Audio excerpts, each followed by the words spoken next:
Bitta kursog'ini 40 mingga sotib olib yurgan ekanman deb men sizlarni aldamayman. 60 mingga kerak narsalarni sotib oldim. 7 ta odamga bemalol yetadigan o'sha mashhur San Sebastian cheesecake'ni eng ishonchli va sirli retsepti bilan bo'lishaman. Demak, hamma mahsulotlarimiz xona-xorayda turgan bo'lishi kerak. Sizga mikser ham, blender ham kerak bo'lmaydi.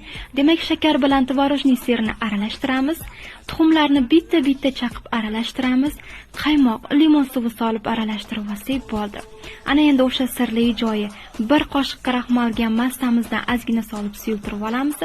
Bitta aralashtirib olib listimizga qo'yib olsak bo'ldi. Oldindan qizib turgan duxovkaga 40 daqiqaga yuboramiz. Pishib chiqqan shunaqa liqildab tursa, qo'rqib ketmanglar qizlar. 1 soat uyingizda sovutasiz, 2 soat muzlatgichda sovutsangiz bo'ladi. Oldindan aytib qo'yib, bitta minusi bor qizlar, juda ham o'rganib qolasizlar. Albatta shu usulda tayyorlab ko'rib rohatlaning.